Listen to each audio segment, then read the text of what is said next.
Alright, let's play a run with the Convict, if only to get her out of the way. I kind of actively don't like the Convict. You'll see why very soon. It's sort of readily apparent why I think the Convict is shitty, and it has a lot to do with her default weapon being not that good. So where's the Cervantes man? Where's the new guy? Is he up here? Oh, here he is. What's up, champ? What are you doing? Young slinger. Within this wall of flesh, there's a soul that counts thee its creditor. Once rested, we wilt explore the Gungeon anew. Findeth us, and we may findeth our interests entwined. Now let us rest. Alright, so clearly we're supposed to look for this guy down in the Gungeon, and Man Cervantes is just sitting there with this garbage bag full of guns shaking his fucking head because he knows he's doomed. I still have no idea what goes over here. The pilot is worse than the Convict? You know, the pilot, I think, is actually not as bad as the Convict because of the lockpick. The pilot has a shittier gun than the Convict, this is true, and he doesn't start with the sawed-off shotgun as backup, which he can usually just throw down a hole for money. But he gets guns easier because he has to worry less about keys, and also he gets a discount at the shop, so if worse comes to worse, you can just fucking buy a better gun. I don't hate the pilot that bad. Also, he can carry 2 active items, which, if you want to eventually get rid of your lockpick, he can just carry any 2 active items. And I think the Convict's active item, the Molotov Cocktail, is objectively bad. I mean, I'll probably throw it in the first room. Well, not against these guys. But as you can see, compare the Marines' accuracy with the Convict's accuracy. And also the fact that we have about half of the clip size. This gun holds 5 bullets.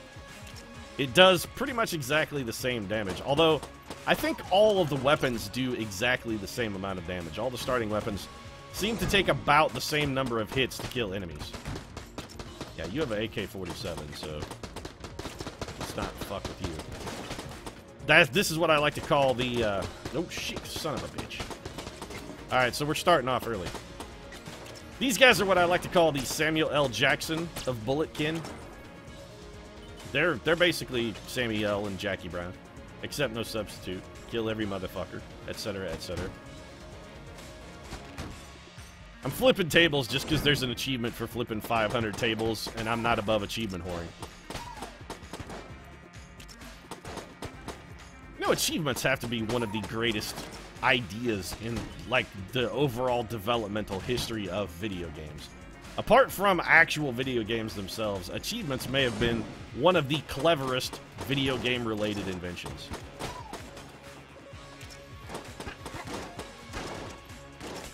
They just give you, like, a little extra added buy-in, sense of accomplishment, which is so important for hitting your feedback reward centers of your brain.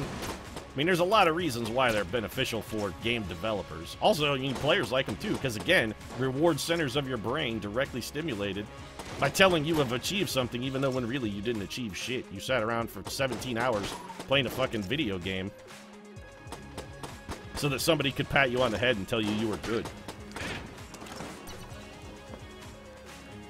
That room took a long time. I think you should probably starting to see why I don't like the Convict so much. The Convict is a little less RNG dependent than the pilot. You know, I tend to try to trust my luck. That's fine. I sort of like that. I kind of like luck being a significant factor, especially in a roguelike. That's one of the reasons why I like roguelites. Man, he blew that table straight in half. Oh, you son of a bitch. He blew my table in half with 1 blast from his shotgun. It's a powerful weapon you got there. God, I hate the Convict's gun. It's so bad. No, no, get away. Fuck you. And you can see the sawed-off is not dramatically better. It's got a huge spread. It only shoots about 1.5 feet. It's not a great, like, alternate option. The best thing I can say about this is that if the need arises and we get to the shop, and there's an opportunity, we can throw it down a hole for extra money. That's the best thing I can say about the sawed-off. When its most endearing factor is you can get paid for throwing it in a hole. Not a great weapon. Yep, more tables, please. Table 6, your food is ready. The only thing you're getting tonight, though, is a lead salad. You son of a bitch, stop blowing up the tables here. Those are expensive. Yeah, we need some more enemies in this room, huh? Ah, that bullet did not die. You little son of a bitch, you little purple bastard. Be dead. Fuck off. Man, this room is fucking me up. All right.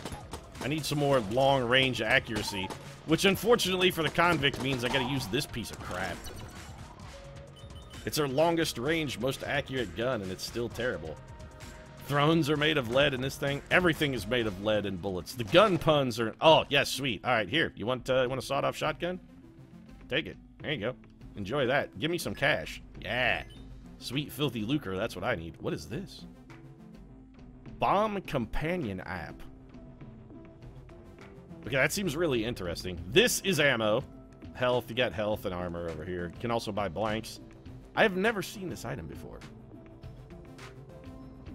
I think we should probably try and save up for that. It's something I've never seen before, and I love trying new stuff. I mean, that's patently untrue. I, Perfidious Pete, hate the unknown and cherish the familiar. But when it comes to video games, no risk in trying new stuff. Worst thing that happens, we get an item that's shitty and I die. Oh no, don't end my Convict run. I'm so fond of the Convict. Alright, we're still going strong. We did get, I think, 16 credits for our sawed-off shotgun, so again, throwing it in a hole, it's its most useful ability. I am an idiot. Meant to kick that barrel into my foes and then have them... Oh, shit. Just gonna try and do something cool and dramatic. I love going for the environmental kills. You can also drop chandeliers on people. There's a lot of environmental stuff. You can ram them with mine carts and whatnot. And it's just, it's style points, baby. It's all about the style. It just detonates barrels. You know, it's alright. I could have used it right there to not have taken damage by detonating that barrel. Oh, is it an active item? Or if it's an active item, then I probably will avoid it. Or at least I'm not going to buy it. I mean, I'll get it eventually because it'll show up in a chest that I don't want. Suck it, Blue Bullet. I'm the Blue Bullet. Why does that sound like a Silver Age comic book superhero character? Look out! It's the Blue Bullet! That's definitely like a Golden Age Superman villain or possibly hero. It's like Jimmy Olsen's alter ego when he's not busy being Jimmy Olsen. He's the Blue Bullet! Shield of the Maiden. Block and load. Alright, well I actively hate the Molotov. I don't know what the Shield of the Maiden does, but I'm gonna guess it probably makes us immune to bullets since it said block. Or maybe it makes us immune to bullets while we're reloading since it said block and load. It's a new item. I haven't tried it. I don't like the Molotov because about half of the bosses are immune to it anyway. The one thing you'd really want to use the Molotov for is to throw it at a boss, and like the Lead Lord on his lead throne flies, so he doesn't even get hit by it. He just hovers over the top of it. I don't know how fast the Maiden Shield recharges, so I am going to save it for the boss fight. Because it looks like we're going to have to fight the boss with our base gun here. I am not stoked about that. We will probably die. Unless we can find some... Boom. Yeah! I'm a vandal! Look at me! Wrecking the Gungeon! Woo! I'm like an angry teenager. I'm just fucking shit up for no reason. Alright, well, we're probably gonna die here, chat. Just tell ya, you need 2 keys and a water gun to do what you need in the fireplace room. I don't even want to know. Don't tell me. No spoilers. I don't want to know, chat. Keep it to yourself. Alright, it's the Trigger Twins. I actually think these two are the hardest first floor boss. I take more damage against these two people than any other boss. I never seem to get the Gatling Gull, who is the boss I have the easiest time with. I think I've fought the Gatling Gull like 3 times, and I've perfected him twice, and once I got hit 1 time. And the only time he ever hit me was the very first time I ever buying it coming back. Of course, there's never a key when you need a key. Well, worst case scenario, we'll try and beat the boss and we can shoot that chest open. Sometimes you can still get stuff out of a chest if you blow it open. Usually you get junk or nothing. But yeah, it's not unheard of to pull something. Sometimes you'll get health too, which honestly we could use. Boom. Yeah, I'm a vandal. Look at me, wrecking a gungeon. Woo! I'm like an angry teenager. I'm just fucking shit up for no reason.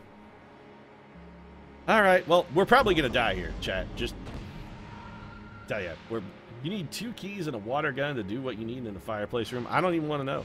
Don't tell me. No spoilers. I don't want to know, chat. Keep it to yourself. All right, it's the Trigger Twins. I actually think these two are the hardest first floor boss. I take more damage against these 2 people than any other boss.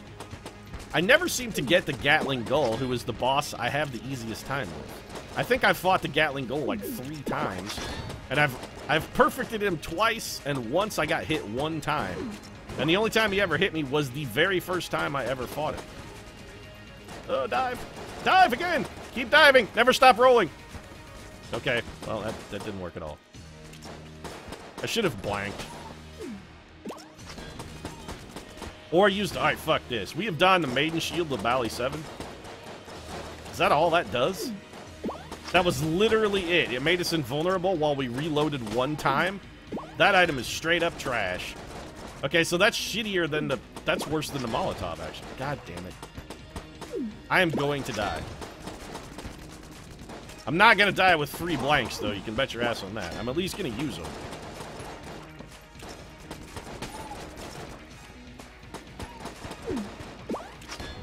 If nothing else, this will be good practice for... Oh, this thing recharges really fast, though. That's all it does. It makes us invulnerable while we reload. But it does recharge very quickly. Oh, keep... Oh, fuck. I hate the Convict so much. I hate the Convict. She's real bad.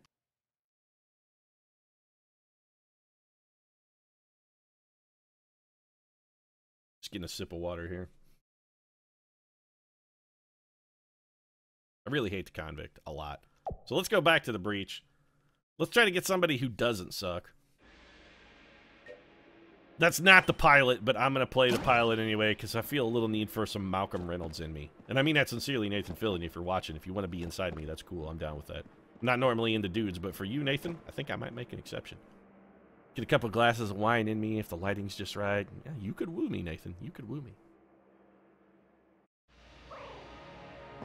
Actually, probably not wine, because I actively despise wine. So probably maybe get a couple beers in me, or maybe just some straight-up hard liquor.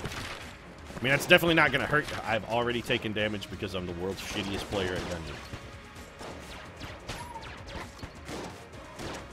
I would like to put together one really, really good run.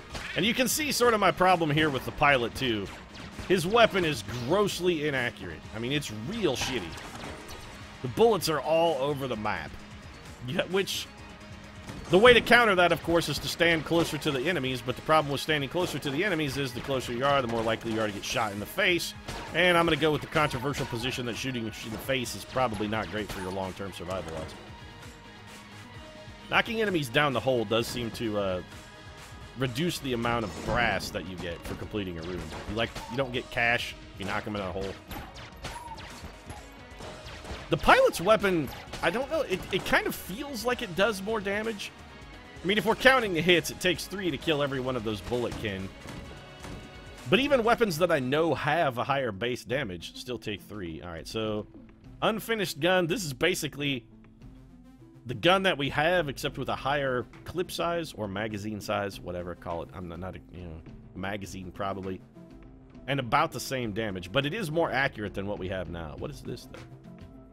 Table Tech Rage. All of the Table Tech items are amazing. They do stuff when you flip over or kick over tables. I've never had Table Tech Rage, but I'm real interested.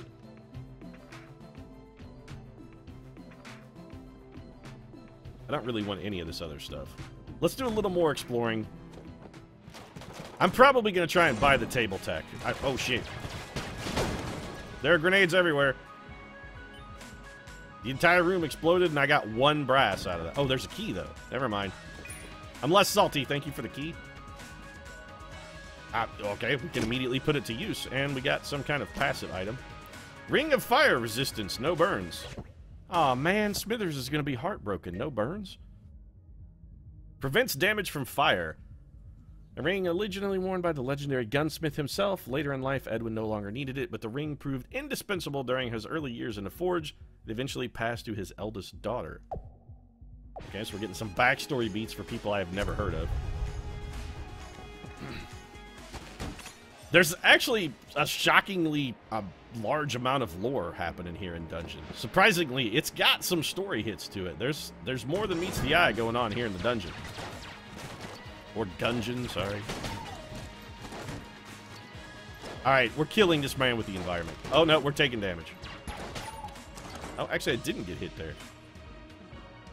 And I'm also, you could say, Pete, I think you're crazy, and you may be right, I am maybe a little crazy, but it seems like when you kill enemies with environmental hazards or damage, that you get better end-of-room rewards.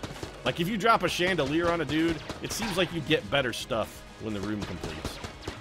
That could just be observation bias, because environmental kills are cool as shit.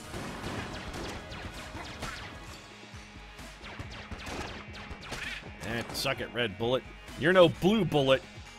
Jimmy Olsen. Red Bullet, of course, is Jimmy Olsen as the Blue Bullet. When he's the Blue Bullet, Red Bullet is his arch nemesis. Red Bullet is Blue Bullet's Lex Luthor. I mean, Superman has the actual Lex Luthor, because Jimmy Olsen is just an idiot with a camera. That's literally the Blue Bullet's only power, by the way. Jimmy Olsen as the Blue Bullet, all he can do is take pictures of crimes and then report them to the police. That's his whole bit. Be like, look out, the Blue Bullet is on the scene. What's he gonna do? Well, you know, he's gonna compile some evidence for the ultimate trial. And when the judge sees those photos, man, the evidence is gonna be pretty goddamn incriminating. He's gonna have no choice but to convict you. Thanks to the Blue Bullet. Suddenly I want to write the Jimmy Olsen comic where he is, in fact, the Blue Bullet. Because now that I think about it, he's definitely a better, more interesting superhero than Superman. And if you saw Batman vs. Superman, you know what I'm talking about. The movie was shit. Batman doesn't kill people, Zack Snyder. I don't care what you say. It's not my Batman. Hashtag not my Batman. So we got an environmental kill there and didn't get extra stuff. So I'm going to choose to go for the observation bias there and just not remember that one. A lot of tables in this room. Also, it kind of seems like the pilot or the rogue here, it seems like his dodge roll is a little longer. Like, it lasts slightly longer than the Marines. He seems more dodge rolly. I don't know what it is. Like, he's got a couple extra iframes in there. Do I want to use my only key on this? I only have one key. Let's hold off on this chest. We'll come back for it. Yeah, you know, dailies. I don't know as it actually needs them. It does. I mean, here's the thing, Big J. Enter the Gungeon is really, really fucking hard. I've played probably 12 hours of this, and the furthest I've got is to the 4th floor, and I died on the boss. Batman killing bad guys was one of your smaller problems with the movie. See, for me, it was a big damn deal. And I don't want to get off on a whole Batman versus Superman thing. But, okay, I'll take a minute. And all right, we'll take a minute and do a Batman versus Superman thing, because chat seems really interested. Here's my opinion on Batman versus Superman. By and large, I feel about Batman versus Superman the same way I felt about Terminator Salvation. Both movies are pieces of shit.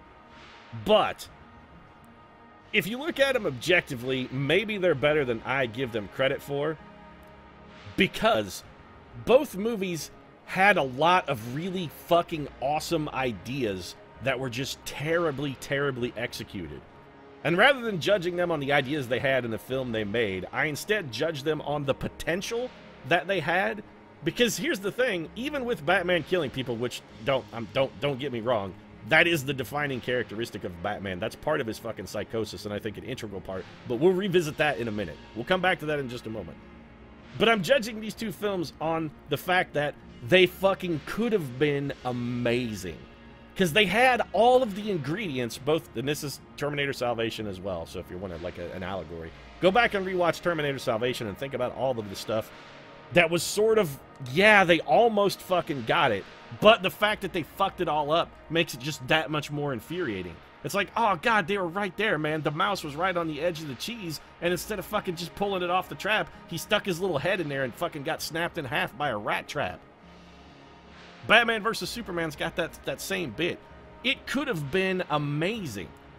If they had just made, like, the first, let's say, 95 minutes of that movie into a 20-minute intro, which they easily could have done, you could have written that first 95 minutes into the, like, 20 minutes of setup. Very easily. Then had the rest of the movie take place basically as it is, because it's almost fucking 3 hours long. It's just too, that was another part too, it's too goddamn long. But they had so many key ideas and good components, and it did suffer from, I think, also the Spider-Man 3 thing just a little bit, where they had 75 plot lines that just turned into a giant fucking plot pile-up. It was like watching a train wreck of 6 different stories happen, and you're just weeping and crying the whole time. But yeah, it's largely the fact that it was squandered potential. And see, I'm with you on that one, actually, Black Martian. I also think that Ben Affleck is a pretty good Batman. And the reason for that is, when you're casting Batman, you don't want to get somebody who's a good Batman. You need somebody who's a good Bruce Wayne. Because anybody can be Batman. You just put on the mask, maybe do a gravelly voice, run around and punch bad guys. Batmaning is the easy part. But pretending to be a guy who's pretending to be Batman, pretending to be Bruce Wayne, because Bruce Wayne is who Batman pretends to be. It's not who he is. Bruce Wayne is the facade that Batman uses to shore up the whole empire. You got to be able to pull off as an actor pretending to be a guy who's pretending to be a guy. That's the hard part. Now, back to the no Batman killing thing. And this is where I'm going to end the rant, too, once I get onto this. Jesse Eisenberg fucking chews scenery in every goddamn scene. He was a terrible casting choice. Fucking, he is awful.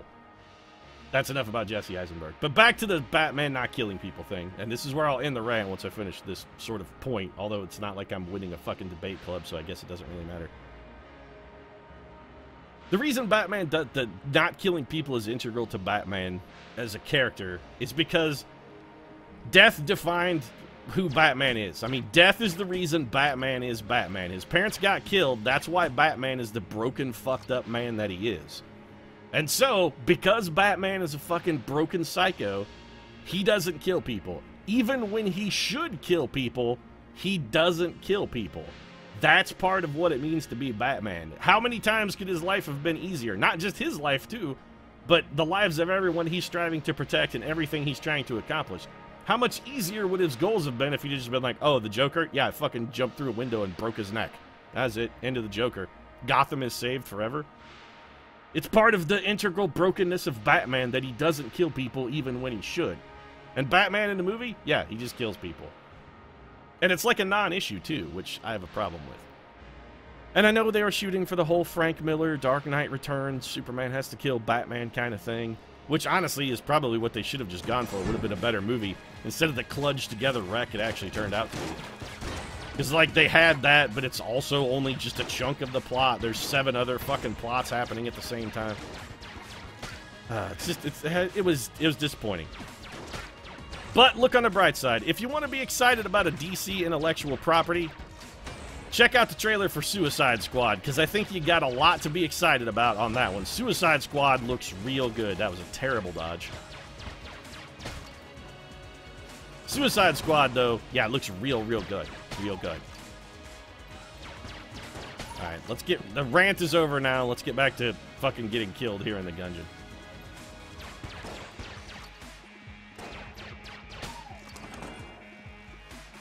Doesn't make for a good comic book. Yeah, I agree. That's part of why Batman is a great character. They wrote into his character a reason for him to be broken and self-defeating. That's great. His self-defeating nature is part of his brokenness. It's why he's a dynamic character. That lack of dynamicism, or dynamism, I don't know what the fucking word for that is, but the lack of that is why Superman is a god-awful piece of shit and an uninteresting tool. No matter what you do to him, you can't make Superman interesting. Because he's perfect, he's not broken, he has no flaws, there's no opportunity for Superman to grow as a character. Anyway. I'm done talking about Superman and Batman. If you want to see more Batman versus Superman ranting, you should probably go watch some of my Darkest Dungeon episodes, because I spend a lot of time doing that. So this is it, huh? That's the whole level? There's only the one chest? Man, that's real disappointing.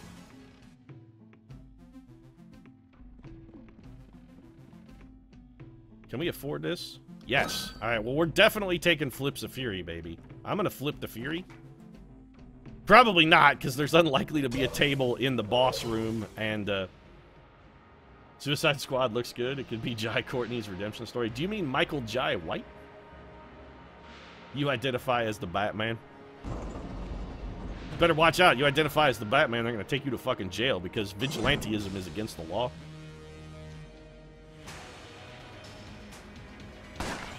So we're fighting the Bullet King on his lead throne once again. Actually, the Bullet King is one of the bosses I find to be about the easiest. Don't really have a lot of trouble with the Bullet King. Can't help but notice there's a decided lack of tables in this room, though. So we won't be trying Flips of Fury unless we survive to try... Oh, fuck this. We're pinned into a corner by his Molotov cocktail. Wait, aren't we immune to fire? Didn't I pick up a ring that makes us immune to fire, or was that on my last run? Fuck me, it's just... I'm not even shooting. Yeah, so we're gonna die then. You little shit, fuck off. I'm tired of his stoolie coming at me. He's like, don't mess with the boss, man. Here I come. Ah! He's like Tattoo on Fantasy Island if Tattoo was angry and stabby.